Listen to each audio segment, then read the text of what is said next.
তুলসী তুমি ভালো করে দাঁড়াও। তুলসী দাঁড়ালো। কে তুমি? আমি পিতা ব্রহ্মা। প্রণাম করলো। তুমি কেন এখানে এইভাবে আমায় ডাকছো? তুমি কি রাজরানী হতে চাও? তুলসী বলল হাসতে হাসতে যে রাজরানী হওয়ার জন্য আমি কেন তোমায় ডাকবো? আমার পিতা তো রাজা। পিতাকে যদি বলি আমি রানী হতে চাই, পিতা নিজের সিংহাসন ছেড়ে দিত, তাহলে আমি রানী হয়ে যেতাম। বলে তাহলে কেন আমায় ডাকছো? একটা আশা জেগেছে। কি আশা, কি বাসনা বলো একটু শুনি।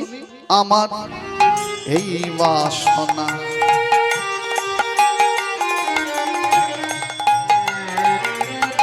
তোমায় জানাই, দেবে চতুর আনা। আমার বাসনা তোমায় জানাই, দেবী চতুরানা। আমার এই বাসনা তোমায় জানাই। কাকে জানাচ্ছে? পদাবলীটা শুনুন বাবারা মায়েরা। দেব, দেব মানে দেবতা।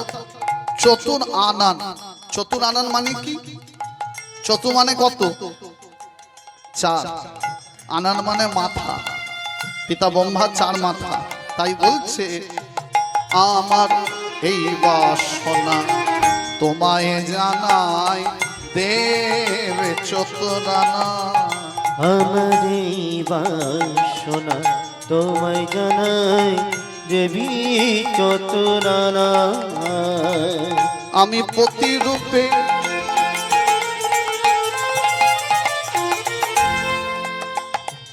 কি বাসনা?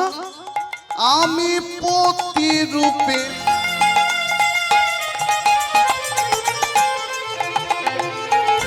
আমি প্রতিরূপে পাই যেন দেব নারায়ণে। আমি প্রতিরূপে, আমি প্রতিরূপে, আমি প্রতিরূপে পাই যেন দেবী নারায়ণে। আমার এই বাসনা তোমায় জানাই, দেব চতুরানা। আমার এই বাসনা তোমায় জানাই, দেবী চতুরানা। কোথায় যাচ্ছ গো? কি গো?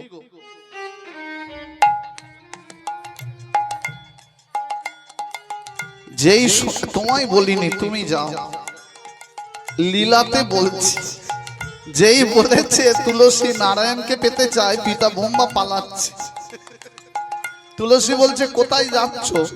পিতা ব্রহ্মা বলছে এই ইচ্ছা তোমার পূর্ণ হবে না, তাই পালিয়ে যাচ্ছে। কেন পূর্ণ হবে না? কারণ তোমার স্বামী হওয়ার জন্যে একজন জন্ম নিয়ে ফেলেছে। তাকে আমি কি করে ফেরাবো? তার ঘরেই তোমাকে পত্নী হয়ে থাকতে হবে। কে জন্ম নিয়েছে? তুমি যেমন গোলকের পদ্মা গোপী জন্ম নিয়েছো তুলসী হয়ে রাধার অভিশাপে, তোমার মতো রাধারণীর অভিশাপে আরেকজন জন্ম নিয়েছে দৈত্য কুলে। কে? গোলক বৃন্দাবনের শ্রীদাম জন্ম নিয়েছে শঙ্খচূড় হয়ে।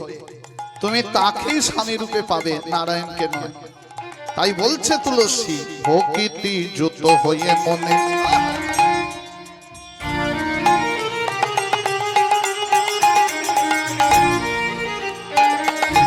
হে দেবী চতুরানা।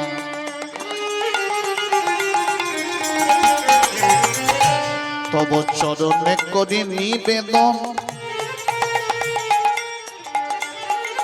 তুমি পূর্ণ কর মনস্কার।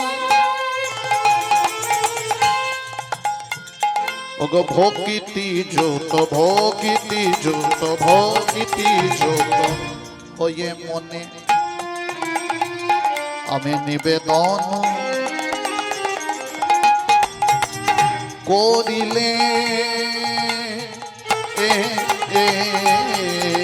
আজি ভক্তি যুত হয়ে মনে নিবেদন করিলে